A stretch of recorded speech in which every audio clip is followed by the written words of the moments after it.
So back in Restart, oh my goodness, they were recording Brendan's recent video thing. It was pretty creative where he was going to make a video of himself playing every single instrument in the orchestra, even though he doesn't really know how to play them. So anyway, they couldn't find the concert tuba. They went and so they had to use the marching band tuba to do this video. Let's see. So Kimberly is regarding me a little dubiously. I'm going to back up and reread a little bit more. Well, you can't have an orchestra without a tuba. I squirm in and struggle to my feet. I swear the thing weighs more than I do. I'm no Hercules, but the kid who plays this in the marching band is a 4 foot 8 inch sixth grade girl. How does she lift it, much less have the breath left over to blow into it? Kimberly is regarding me a little dubiously, so I give her my most confident look and announce, piece of cake. It comes out like I'm straining to pass a kidney stone. Not the effect I was reaching for. I put my lips to the mouthpiece and nod to Joel to start filming the final shot. The camera comes on. The double doors are kicked open, and before I can react, a tidal wave of white foam fills my field of vision. It hits me full in the face. It wouldn't normally be enough to knock me over, but with the heavy tuba bell suspended above my head, I overbalance and go down like a stone. There's a loud clang as the brass of the instrument strikes the metal edge of the riser. I hear a gasp of horror from Joel, and soon I understand why.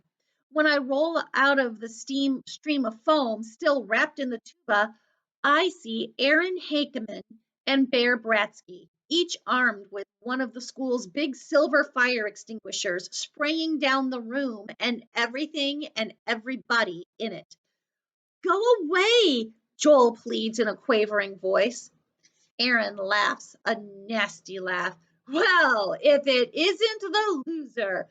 I don't think we ever welcomed you back to school. How rude of us. Welcome home, loser, bellows Bear and blasts a jet of foam, covering Joel from head to toe. I turn to Kimberly, who's standing there and, of all things, giggling. At long last, the girl has found something funny in one of my videos. She thinks it's part of the plan and doesn't even notice we're under attack. Go get help, I bark at her. Yeah, get help, snorts Bear. Why don't you call your friend Chase? That makes sense to me. He's the only one with half a chance of taking these two on. Get Chase, I yell at Kimberly. Aaron laughs cruelly. And you're supposed to be smart. Who do you think sent us here, genius? You think Chase doesn't remember the loser who got him put on community service? Bear adds. Go, I shout. He's in Mr. Solomon's room. A blast of foam silences me, and I go down again, still encircled by the tuba. Now my arms are pinned at my sides, and I can barely move. Not that be much help standing up to those two Neanderthals. And if I'm upset, I can only imagine what must be going on in Joel's mind. After everything he's been through, he comes home only to find that it's starting all over again. Kimberly bolts past the two attackers and out the door. They make no move to stop her. Their focus is on me and mostly on Joel. Hey, check out all these instruments, Bear snickers, as if the band room is the last place anyone might expect to find such things. You think if I practiced hard, I would become a musician like the great Joel Weber? He delivers a solid boot to the French horn, which skitters across the floor, kicking up a spray from the melting foam that covers half the room. Please don't touch the instruments, Joel whimpers. I promised Mrs. Gilberty that I'd be responsible for everything. Well, that does it. Once those two idiots see how it gets a rise out of Joel, they're off to the races, throwing flutes like mini javelins and frisbeeing cymbals all around them. They roll trumpets and trombones into the slop and send violins floating on top of it. A kettle drum is upended. Music stands are hurled in all directions. Sheet music is scattered like autumn leaves. Still stuck in the tuba, I try to scramble toward Aaron and Bear. I slip on wet paper and hit the floor with another clang. Joel has Aaron by the shoulder and is trying to pull him away from the instruments, but Aaron laughs and shakes him off. Suddenly, Chase barrels into the room, Kimberly hot on his heels. "What's going on?" he bellows. "Dude, what took you so long?" Aaron crows in unholy glee. "We had to send the chick to get ya." "This is your best idea yet," adds Bear. He hefts his fire extinguisher and hands it to Chase. "It's all yours, maestro." Chase looks totally blown away. I can't read his expression.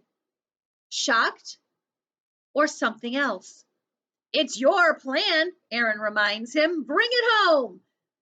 Chase is a statue, wide-eyed.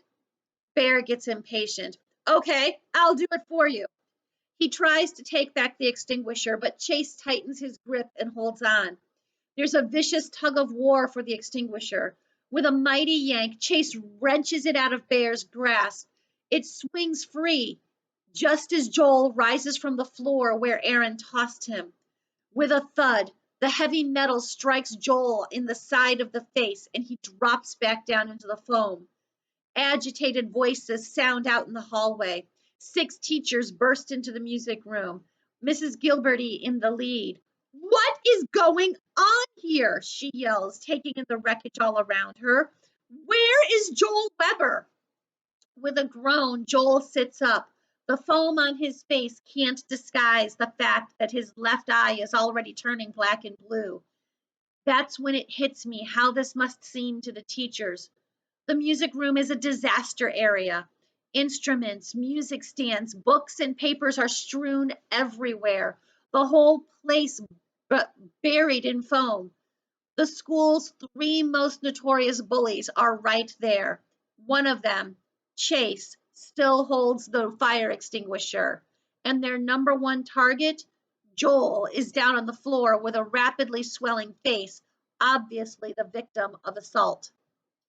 "It isn't what it looks like," I gasp, and then I bite my tongue. What if it's exactly what it looks like? The idea to send for Chase came from Aaron and Bear. Was that the plan all along? And was Chase the ringleader, just like those guys said? The teachers don't pay any attention to me. Their job is diffusing the crisis. Mrs. Gilberty rushes Joel to see the nurse, and the other staff members march Aaron, Bear, and Chase off to the principal's office. Kimberly follows. Even now, her only concern is Chase. As quickly as that, I'm all alone, still trapped in the marching band's tuba. With a heavy sigh, I struggle up and try to shake myself out of the brass tentacles of this thing. It moves maybe an inch. I'm going to be here all night. As I continue to wiggle and squirm, dripping gray, frothy shoe polish into the foam, I reflect that the worst part of this isn't being stuck in the tuba. It isn't that one-man band is never going to happen. It's the sad fact that Kimberly could leave me in such a terrible state just because Chase is in trouble. As soon as I think that, I realize the real worm around here has to be me. Wormier even than Aaron and Bear. I care more about my love life than the fact that my friend Chase might not be my friend after all. It isn't true, I scold myself. Chase used to be like that, but not anymore. Then there's the evidence of my own eyes and ears, the trashed band room, another attack on poor Joel. Chase right alongside his old wrecking crew, delivering the final blow. I sit on the edge of the riser and hang my head, too depressed to wiggle anymore. The sound of wet sneakers squishing in the slop jolts me out of my melancholy. I look up to see Kimberly standing over me. She says, "I thought you might need some help getting out of that thing." My heart soars. Hope. The next chapter is from Chase's perspective. So, was he in on it or was he not? That's the big question. We'll find out next time. See you later. Be kind to one another, okay?